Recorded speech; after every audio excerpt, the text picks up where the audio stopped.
Hello, everyone. Welcome back. Today, we're going to be sketching a graph with these following characteristics. It says f is increasing when x is less than 0 and when x is greater than 4. F is decreasing when x is between 0 and 4.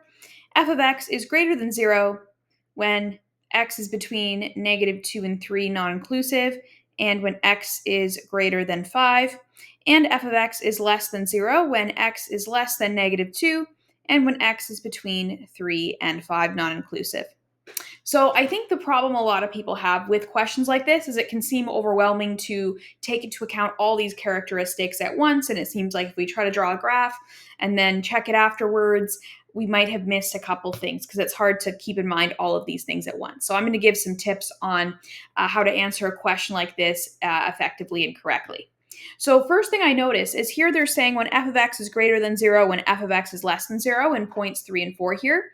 So that tells us where the zeros are, where the x-intercepts are. Because if f of x is greater than 0 between -2 and 3, but it was less right before when x was less than -2, then that tells us, oh, well, -2 must be a 0 then, because it switches from being, f of x switches from being less than 0 to being greater than 0 at -2.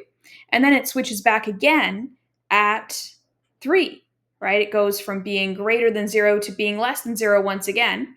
And then it switches to being greater at 5, right? It switches to being greater after we surpass 5.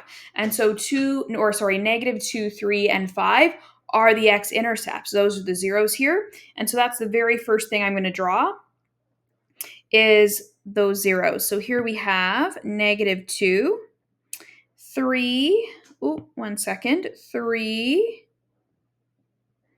and 5, like that. There we go. Okay.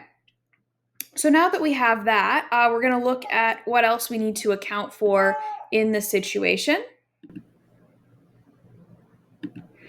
All right, so next we're going to take a look at where the function is increasing or decreasing. So it says that f is increasing when x is less than 0. And so that means that all the way up till this point, it has to be increasing. So going up, up, up, up, up, up, up, until we reach the x equals 0 point, until we reach here. And then this is going to be a turning point. Now, we don't really know whether that turning point is here, or maybe it's higher up, maybe it's up here, maybe it's lower, maybe it's down here. We don't really know. But that's okay, right? There's multiple correct answers to this. As long as we stop at this x equals 0 point and turn around and go the other way, then we're good, right? So I will stick with this one, this middle one here that I drew, but that is just arbitrary. That's just me, making a choice about one of them. Oops. There we go. Okay.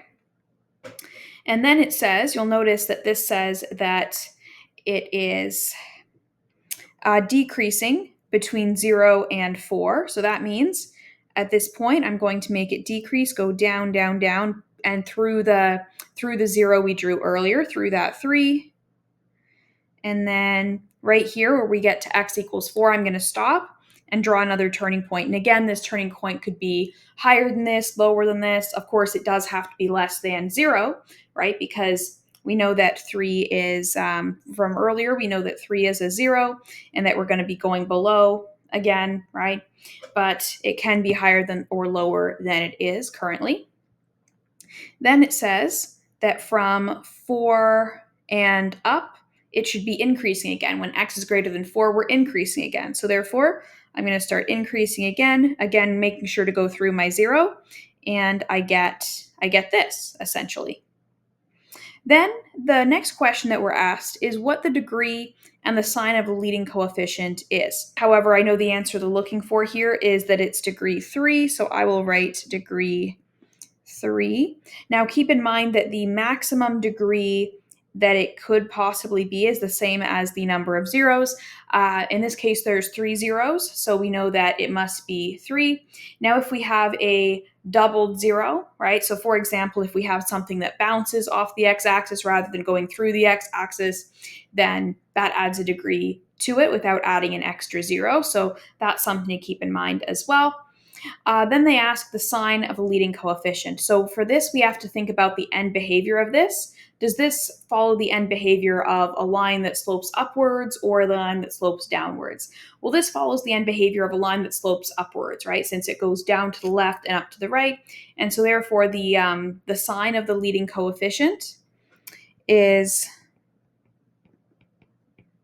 going to be positive, right? And so we know it's degree 3 and that the leading coefficient is positive in this situation. All right, well that's that one, and we'll see you for the next one.